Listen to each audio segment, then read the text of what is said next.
the strapline of the school is Business Imagine Better Together. I just want to talk a little bit about that in the context of this particular topic, and then maybe talk back on the importance of education in the achievements of women and in levelling the playing field. And then I'll finish up with some of our own, and this is what I think became interesting for me, is some of our own statistics around the College of Business at UCD, not only faculty but students, because I think there are some interesting lessons there around making decisions about some things that affect other things, unintended consequences, if you like. And I'll finish with that, because I think there's some important lessons there that surprise me and may well surprise you as well. So thinking about this idea of Business Imagine Better Together, this is a new strapline for us. The previous one was Learn Today, Lead Tomorrow. And we had a discussion at our executive earlier on this week about that particular strapline. And I didn't like it because, for so many reasons, but it reminded me of a time when I came up to be interviewed by an accounting firm in Dublin, had their office on Stephen's Green in the 1980s, and 7 men get into the lift, one myself from Galway and 6 from UCD, and as it happens the lift broke down. It was an old building, the lift broke down, and the 6 others on the lift from UCD thought this was Learn Today, Lead Tomorrow. They thought there was a camera on, and they had a big fight about who'd press the button to call the emergency repairs and so on. And this, to me, suggests that we can't always lead, and we sometimes must follow. And leadership is sometimes about following at the right time and leading at the right time. So Learn Today, Lead Tomorrow not only has a short-termism about it, but also didn't feel right to me in the context of what we expect our graduates to be. Imagined Better does. Because in the context of the crisis that happened in the last decade or so in Ireland, I think it's a responsibility of all of us, including us and our students and our graduates, to leave the world in a better place than we found it. And that's our responsibility not only as students or as business people, but as human beings. And that idea of Imagine Better, to me, is that aspect of making the world a better place than where we found it. And that's the responsibility of business, much more so very often than many others. And the second piece to that is that idea of imagination is very much about diversity and about inclusion, because we all know that when we have different perspectives in the room, that imagination is richer and more, happens at a faster pace. So this idea of Imagine Better is not only about achieving better things, but also that creative element that's so important and that diversity and inclusion adds to in so many different ways. And I think, therefore, for this particular evening, I think it's a very important theme, that idea of creativity happens where we have different perspectives. And very often we talk about the economic impact of the loss of talent, and in the context of, say, women not advancing as much as they should, and men not encouraging it that as much as we should. And that's not only, to me, a loss of talent, but it's a loss of perspective. And that idea of different perspectives in the room, I think, is a very important part of that Imagine Better. And the third piece which we added in kind of at the end was Together.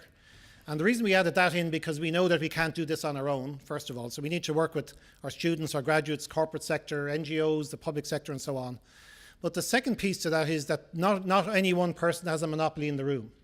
And the idea that we don't need the wisdom of crowds, but the wisdom of individuals more so. And I think we've had the foolishness of crowds too much in the last decade or two. And that wisdom of individuals and what individuals as different people can bring to a situation is a particularly important aspect of how we develop business.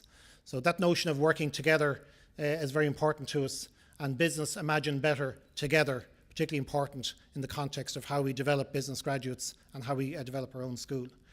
A number of years ago, long time ago now, I did a PhD in the area of behavioural accounting, and I do experiments. So I ask for participants for judgments on their perspectives on the world, or on particular the way information is framed. And a byproduct of that during my thesis was that I asked them to also give their confidence in their judgment. And part of the research found, or the findings found, that women were less confident than men in their judgment. And I presented this paper at a conference, and a colleague of mine came up afterwards and she said, you know that you're saying that thing of women are less confident, that's actually a pejorative statement, if you like. It's a loaded statement, it's a value judgment. Maybe you should say that women are more uncertain and see the uncertainty of the situation better than men. And that confidence isn't actually something that's a good thing very often. That confidence can be overplayed. And if you change that around, that makes it into a very good thing, that women are more conscious of uncertainty, know the risks, and can see more of the risks in situations than men who may sometimes just trundle in confident no matter what. So I think very often we need to think about how we use those perspectives.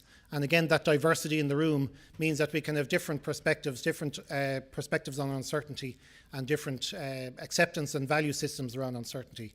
And I think that's particularly important for us in that context.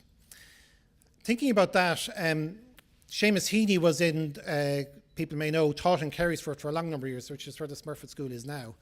And Carysford, he was there in the 1980s, head of English. Carysford at that time was entirely a women's teacher training college. So he taught women teachers of the future, and I'm sure created many particular role models for the future, if you like. And I've recently read a book of interviews with Heaney by a man called Dennis O'Driscoll. And in that book, Heaney talks about what he said to those women in the classroom at that time. And what he said to them was, "We are here to develop your capacities. Your destinies are your own." And I think that's a particularly powerful element of what education can give, is develop capacities across a range of areas without judgment, without distinction, and with diversity and inclusion very much at its heart. And history shows us that that's the case. Research by my late wife, Margaret Ó'hÓgartaigh, shows that education made a big difference. She did work on professional women, and she showed that education made a big difference in how women progressed. So literacy, for example, at the beginning of the 19th century, or 1841, about 27% of the population, the female population, could read and write. With the introduction of primary education, that jumped to 98% by 1911. So very significant difference in the impact of education on women in that context. With the Intermediate Education Act of 1878, about 40% of the secondary school population in the early 20th century was female and taking the intermediate education exam. A strange statistic, which was a surprise to me at the time, was that when the commerce degree was established at UCD in 1908, the first two students, one of them was female, one of them male. So one of the first graduates from UCD was Lillian Duignan. And many females came to UCD to study commerce in the early 20th century. And when you think about the reason for that, the reason was because schools at the time, female schools or girls' schools didn't teach Latin. And Latin was required for other areas like the arts and science and engineering and so on, was not required for commerce. So women who aspired to a third level education went in to do commerce and studied commerce. And where they went to is a very interesting story, because they didn't necessarily go into professions. They went back into family business, they went into the ordinary everyday life and created their own way. And it's a very interesting history that has in fact disappeared as the state was developed then in the 30s and 40s. That was not necessarily the case anymore. And I think part of the story there is that how we define education, the courses we teach, the pathways we present, can shape the future for men and women. So the choices we gave very early on in that case, secondary school Latin, created a completely different future for many of those women than they otherwise would have had. And that brings me then to the statistics about our own situation at UCD, in that some of these statistics surprise me. I'll just talk about, first of all, about our own position, if you like, in the context of 30%. One that we're not good at is our advisory board. So 22% of the advisory board of the UCD business is female, and some of whom are here, including Lawrence Crowley. Something we're working on at the moment. So the next 4 candidates for our board are female. Excellent international candidates who will join our board in the next year or so. So that's something Niall Fitzgerald and myself, Chairman Niall Fitzgerald and myself, are looking to right that wrong, if you like, in that context. Our college management team, 30%, I was glad to see, 2 of 7 are female. It was 3 of 7 last year. Susie Geiger, who was the Vice Principal for Research, went to Berkeley and was replaced by Mike O'Neill. Previous to that, it was 3 of 7, so it's 2 of 7, 30% now. Our college executive, 46% is female, which is, I think, a very significant number in that context. On the professorial side, in 2015, the latest audit, 30% of males are professors, where 21% of females are professors. We have a total of 24 professors. In 2002, 5 of those were male. In 2015, 5 of those were female. 2015, 7 of those are female. So the net gain of, we've the same number of professors, but 2 extra females in that context. So again, a change and an increase from 14% female professors to 21% of females being professors in 2015. Still not enough, something we're working on and something we need to work on with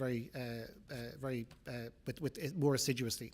But what I particularly want to talk about is the student numbers, because that to me was a surprise. In the Smurfit School, in the graduate school, 55% of the students are male, 45% female. But in the undergraduate school, 60% of our students are male and 40% are female. And I'm glad that Aoife Doherty is here this evening, who's given me these numbers. And that to me was a surprise, something that you would not think that in a business school, undergraduate business school, 60% of the students would be male, 40% female. When we dig into that, you can parse it. Economics and finance, very significantly male. BCom International, very significant female, with languages as part of that. The BCom itself has switched. So up till about 4 or 5 years ago, the BCom was more or less 50-50. It's now 60-40, male to female, so 60% male. And why is that? Because of the bonus points in maths. So the introduction of bonus points in maths coincides, we don't know yet whether there's a cause and effect, but coincides with the change and the switch in commerce to 60% male, 40% female.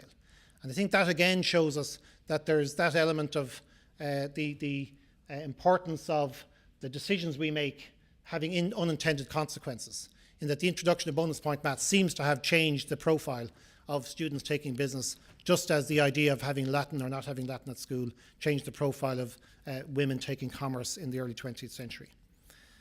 So I think important for us in that context is that this is about the future and the importance of credentialism and the importance of education in levelling the playing field. So early in the 20th century it did that, early in the 21st century it can do the same. But there are consequences about decisions we make. This is one decision that was taken around bonus point maths, which I think we need to think about carefully in the pathways they create, the future they create for women. Because to quote another poet, Louis MacNeice, the world is incorrigibly plural. And in order for us to reflect the world that's out there and to create that world in our own school, both at senior level and beyond, that's something that faces us and something that is important for us. But what is important for me in this context was the student population itself is a very important aspect of how the future is created. And I think in the context of the MBA, for example, the MBA is largely male, but particularly on the executive MBA, it is even more male. And that suggests that companies are not paying for or not supporting females to take our executive MBA. So there are decisions that are made day to day which are about other things, which have consequences which are important for diversity and inclusion. And those consequences are not only important for that, but important for how we imagine a better world together. Thank you very much.